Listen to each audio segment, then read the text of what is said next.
6절에 있는 말씀인데요. 네. 저는 7절까지 적었습니다. 8절 말씀은 다음 시간에 하려고 합니다. 네. 1절에 보니까 너는 청년의 때 곧 공고한 날이 이르기 전 아무 낙이 없다고 할 해가 가깝기 전에 너의 창조자를 기억하여라. 그런 말씀이 나옵니다. 해와 빛과 달과 별들이 어둡기 전에 비 뒤에 구름이 다시 일어나기 전에 그리하라. 그런 말씀이 나오죠. 자, 우리 11장 7절부터 10절 좀 전에 했는데요. 이제 12장 1절에서 8절은요. 한 장으로 이렇게 분리가 되어 있지만은 사실은 같은 주제를 다루고 있어요. 그래서 이 앞절하고 뒤에 이 12장에 나오는 이 말씀하고는 모두 같은 단어 그리고 같은 주제가 반복되어서 이렇게 나타나고 있는 것을 볼 수가 있습니다. 특별히 기억하라, 헛되다, 또 때 혹은 날 이런 그리고 기쁨과 죽음 이런 것들이 같은 주제로 같이 다 연결이 되어서 있다고 하는 것이죠. 전도자는 공고한 날 아무 낙이 없는 그런 날이 오기 전에 그때가 이제 청년의 때라고 보는 것인데요. 그 청년의 때에 창조자 하나님을 기억하라 그렇게 강조를 합니다. 제가 아까 말씀드린 대로 청년의 때는 나이로 그냥 젊은 때에 그런 말이 아니라 더 늦기 전에라고 하는 다른 의미를 가지고 있다고 이렇게 말씀을 드렸죠. 예, 더 늦기 전에 뭐뭐 하기 전에 그게 이제 1절, 2절, 6절에 계속 나옵니다. 뭐뭐 하기 전에라는 표현이 계속 나오고 있어요. 네, 인생이 결코 길지 않기 때문에 삶의 방향을 속히 되돌려 결정하라 그런 것을 촉구하는 말씀과 같은 것이죠. 공고한 날로 표현된 이 노년 그리고 갑작스런 죽음 이런 것이 닥칠 때에는 너무 늦다고 하는 것이에요.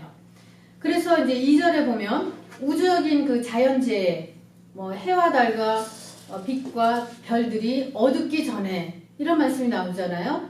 이것이 어떤 우주적인 자연재해에 대해서 말하는 것이 아니고요. 이것은 1절과 마찬가지로 인간의 죽음을 의미하는 또 다른 표현인 것이죠. 예. 우리 젊음을 이제 유스라 그러는데요. 이 말의 히브리적 어원은 새벽이라는 뜻입니다. 새벽. 그러니까 막 동터오는 그런 새로운 출발을 알리는 시기인 것이죠. 그러니까 청년은 인생의 새벽기에 해당이 돼요.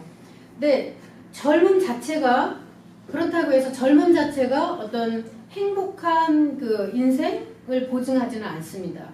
그렇지만 부주의한 그런 젊은이들은요, 자신의 청년기를 너무 과대평가하죠. 아름답고 또 건강하고 정말 혈기왕성하고 그렇기 때문에 그 시절이 언제까지나 지속될 거라고 그렇게 과대평가하면서 사는 많은 방종한 청년들이 있어요. 근데 이 혈기왕성한 청년기를 방탕하거나 또 무의미한 일에 낭비해서는 절대로 안 됩니다. 우리는 이미 다 경험한 사람들이죠. 네. 그래서 이 전도서는 원래요, 젊은 세대에게 들려주는 말씀이라고 그렇게 많이들 얘기합니다. 그리고 젊을 때에 부지런히 성실히 일하면서 하나님을 기억하는 삶을 살아야 하는 것이죠. 만약에 여러분이 그런 청년기를 보냈다면 여러분 굉장히 축복받은 인생이에요. 제가 볼 때는 하나님의 축복 가운데 그렇게 살아가는 인생이라고 생각을 합니다. 그리고 기억하라 이 말은요, 자카르라고 하는 단어인데요. 이 기억하라의 의미는요, 어떤 잊어버린 것을 다시 회상하는 것, 그것 이상의 의미를 담고 있습니다. 척수인들 목사님은요, 이것을 다른 의미로 이제 정의를 내리는데요. 기억이라고 하는 것은 다른 사람을 위해서 행하는 단호한 행동, 그것이다 라고 정의를 했습니다. 다시 말하면 뭐냐면 하나님을 기억한다는 것은요, 하나님께 내 인생의 초점을 맞추어서 사는 것, 그것을 의미하는 것이죠. 그리고 하나님이 기뻐하시는 것들에 내 인생의 최우선 순위를 맞추는 것, 그것이 하나님을 기억하는 것입니다. 그래서 우리가 다시 한번 이제 생각해 봐야 될 것은 우리 인생이 더 늦기 전에 하나님을 기억하고 그분이 우리의 창조자이시고 그리고 우리는 그분의 손에 그분의 주권 아래서 우리의 인생을 살아가는 그런 유한한 존재라고 하는 것을 늘 기억하면서 살아야 돼요. 그럴 때에 더 겸손하게 하나님 앞에서 우리가 살아갈 수 있고요. 그리고 하나님을 의지하는 그런 믿음의 삶을 살 수가 있습니다. 그래서 인생의 모든 초점을 하나님께로 모으는 것, 이것이 바로 기억하는 것이죠. 2절에서 6절의 말씀 보겠습니다. 이 말씀은요, 우리 이제 신체적인, 노년기의 신체적인 특징들을 이제 묘사하는 것인데요. 인간의 노화 현상, 이거 피할 수 없는 현실이죠. 제가 아까 말한 것처럼 젊음이 행복의 보증수표가 아니잖아요. 그것과 같이 노화라고 하는 것이 결코 불행한 것이 아니에요. 젊음이 자신의 노력으로 얻어진 거 아니잖아요.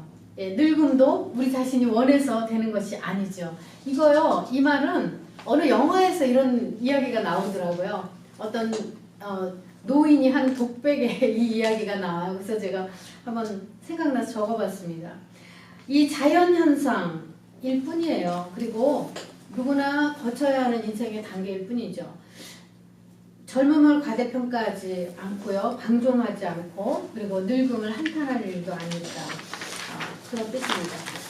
자, 우리가 요거를 이제 3절, 4절부터 쭉 말씀을 보면 참 그 의미 있는 비유, 참 멋진 비유라고 생각을 해요, 저는.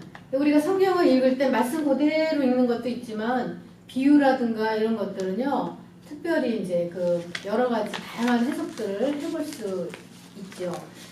3절, 4절 함께 읽어볼까요?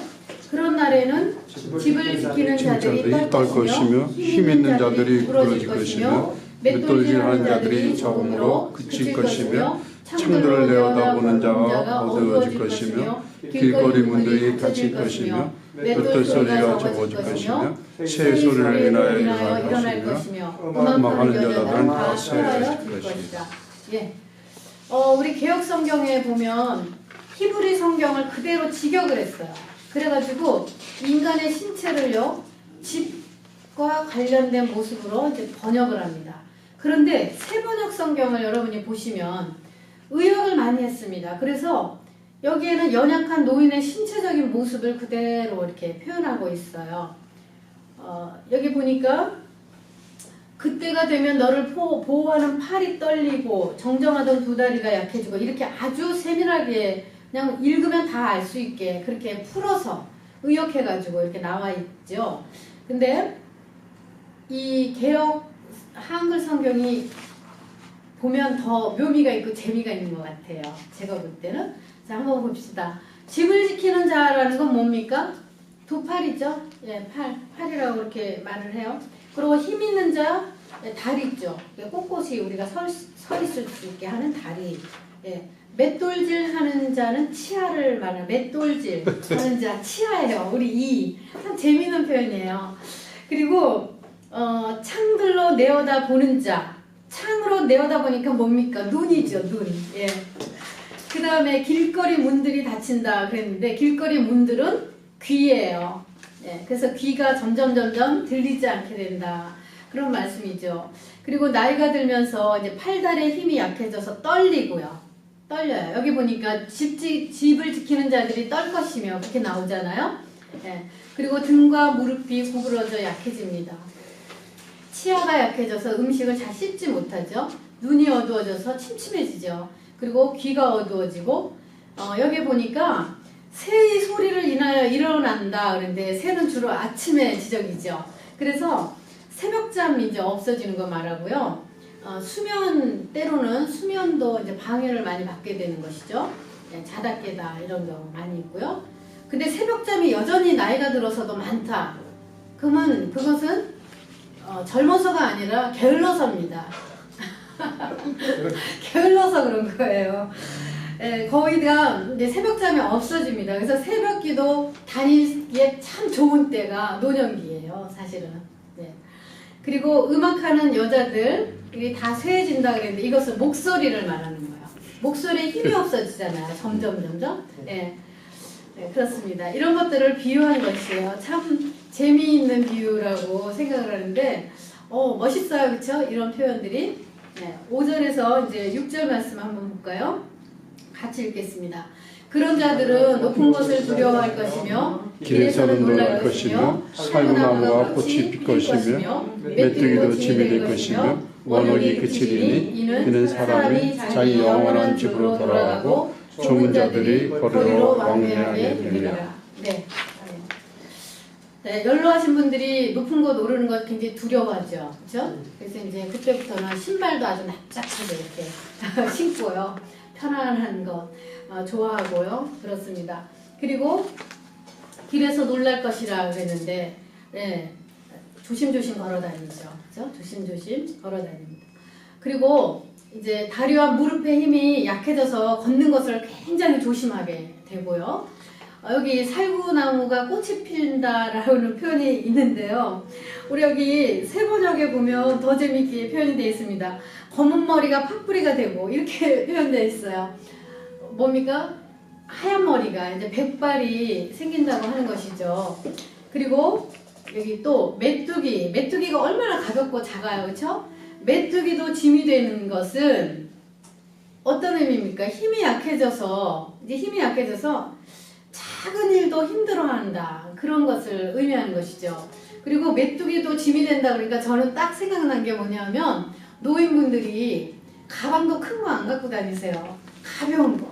뭐든지 가벼운 거. 몸에 걸치는 거 다 가벼운 거 원하시고요. 그러는 이유가 점점 이제 힘이 약해지니까 그런 것들이 다 무겁게 느껴지는 것 같더라고요. 예. 그리고 이제 안전에 대한 관심이 많이 생기게 되죠. 예, 모험에 대한 용기를 잃어버리게 되는 것, 이런 것들을 의미하는 것이죠. 예, 이제는 뭐 새로운 것들을 우리가 뭔가 시작하려고 하면 두려움부터 앞서지 그것을 이렇게 선뜻 발 내딛게 되는 그런 사람들이 이제 점점 없어지는 거죠. 노년이 넘어가면서 그런 것이죠. 예. 그리고 인간의 기본적인 욕구들, 식욕, 성욕, 뭐 수면욕 등등 이런 것들이 이제 쇠해가고요. 결국에는 죽어 영원한 집으로 돌아가게 됩니다. 그것을 좁은 자들이 거리로 왕래하게 된다. 그런 표현으로 이제 말을 하고 있어요. 자, 6절, 7절 말씀 이제 오늘 이제 마지막 부분인데요. 함께 읽어볼까요? 은줄이 풀리고 금그릇이 깨어지고 항아리가 생겼해서 깨어지고 바퀴가 우물 위에서 깨어지고 흙은 여전히 땅으로 돌아가고 신은 그 주신 하나님께로 돌아가기 전에 기억하라. 네, 아멘. 네, 전도자는요 인생의 마지막을 4가지 은유를 상징적인 은유를 사용해서 묘사를 하고 있습니다. 그것은 뭐냐? 은줄, 금그릇, 깨어진 항아리, 그리고 바퀴, 이 4가지로 이제 표현을 하고 있어요. 묘사하고 있습니다. 이 비유에 대한 해석은요 좀 다양하긴 하지만은요 대략적으로 이런 것입니다. 은줄이라고 하는 것은요 온몸을 받쳐주는 척추를 상징하는 것이라고 해요. 예, 척추, 그것을 상징하는 것이죠. 근데 이 은줄이 풀어집니다. 약해지죠. 그러니까 허리가 내려앉고 점점 구부러지는 것, 그것을 말하는 것이고요. 그리고 금그릇은 인간의 모든 것을 관장하는 뇌의 기능, 그것을 의미하는 것이라고 해요. 금그릇. 근데 그 뇌의 기능을 상징하는 것인데 이것이 어떻다는 것이에요? 깨어진다. 그런 표현을 쓰죠. 이거 죽음을 의미하는 것입니다. 그리고 여기 보니까 그 은줄이 풀리고 금그릇이 깨어지는 것은 인간의 모든 활동이 끝나는 이제 죽음을 의미하는 것인데 또 이제 다른 것 2가지 표현이 더 있죠. 항아리가 샘 곁에서 깨어지고 바퀴가 우물 위에서 깨어진다 이런 표현을 쓰는데요.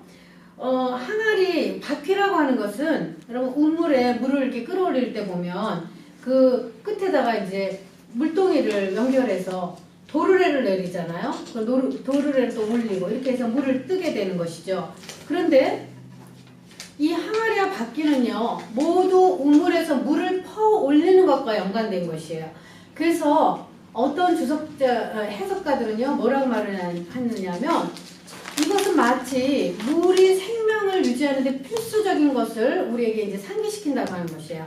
그래서 항아리와 바퀴가 파손되었다라고 하는 것은 생명이 그 물이라고 하는 것과 연관시켜서 볼 때에 생명이 끊어진 상태를 의미하는 것이다. 이렇게 해석을 합니다. 그리고 여기 이제 또한 이것은요 온몸에 혈액을 실어나르는 온몸에 이렇게 혈액을 실어 나르는 심장, 항아리는 이제 심장이라고 표현하고요. 혈관의 기능이 그치는 것을 표현한다. 이렇게 말하고 있어요. 이 뒤에 내용도 상당히 좀 잘 해석을 한 것 같아요. 왜냐하면 이 혈액 물로 거의 되어 있죠. 구성되어 있죠. 근데 이 온몸에 혈액을 실어 나르는 심장, 펌프질하는 심장하고요. 이 혈관, 그 기능이 멈춰지면 더 이상 생명의 물이 공급되어지지 않는 것. 그것을 이제 이런 표현을 한 것이다. 이렇게 묘사한 것이다. 그렇게 보는 것이죠. 예. 6절에서 7절에서는요. 이런 말씀합니다. 흙은 여전히 땅으로 돌아가고 신은 그 주신 하나님께로 돌아가기 전에 기억하라 이렇게 말씀하는데요. 여기서 신이라고 하는 것은 영입니다. 다른 영어 성경에 보면은 the spirit이라고 다 나와 있어요. 예. 그래서 흙이 여전히 땅으로 돌아가고 영이 그 주신 하나님께로 돌아가는 것, 이것이 죽음이죠. 그래서 죽음은 영혼과 육체가 분리되는 것이고 영혼이 육체를 떠나는. 그래서 인간이 육신의 장막을 벗고요. 원래 상태인 흙으로 돌아가는 것을 말하는데요. 우리가 그 흙으로 돌아가기 전에 창조주를 기억하라고 다시 한번 강조를 합니다. 왜 그렇습니까? 짧은 인생을 마감하는 시간이 곧 올 것이기 때문인데요. 우리가 하나님께서 이제 우리에게 이 노년 동안에 특히 우리 인생 전체가 하나님께로 향해 있어야지만 더 늦기 전에 우리가 하나님께로 돌아가서 창조주를 기억하면서 인생을 즐김과 동시에 항상 창조주를 기억하면서 우리가 살아야 된다고 하는 것을 말씀하고 있어요. 그래서 본문은요. 두 가지 동사를 주축으로 해서 사용을 하는데요. 하나는 인생을 즐겨라. 그리고 하나는 창조주를 기억하라. 이 두 가지 동사를 계속해서 우리에게 강조하고 있습니다. 그래서 하나님께서 선물로 주신 자신의 인생을 기뻐하고 즐겁게 살아가는 그런 적극적인 삶의 자세를 강조하면서 동시에 우리를 창조하신 여호와 하나님을 기억하면서 이 노년과 죽음을 맞이하기 전에 너무 늦기 전에 우리의 삶의 초점을 하나님께로 고정시키고 그렇게 가치로 충만한 인생을 살라 그런 의미로 이 권고의 말씀을 하시는 것이죠. 제가 여호수아 14장 이렇게 갈렙의 그 이야기를 적어 왔는데 여러분이 말씀을 한번 보시면 좋을 것 같아요. 이것은 85세의 갈렙이 하나님 앞에 약속받은 땅 헤브론 산지를 이제 점령하러 나가기 전에 했던 말씀이죠. 이 산지를 내게 주소서. 이 말씀 꼭 한번 읽어볼 수 있기를 바라요. 그래서 우리의 남은 생에 정말 열정적으로 주님의 이 선한 일에 충성을 다하는 그런 삶을 살 수 있기를 간절히 바랍니다. 네, 오늘 강의는 여기서 마치겠습니다.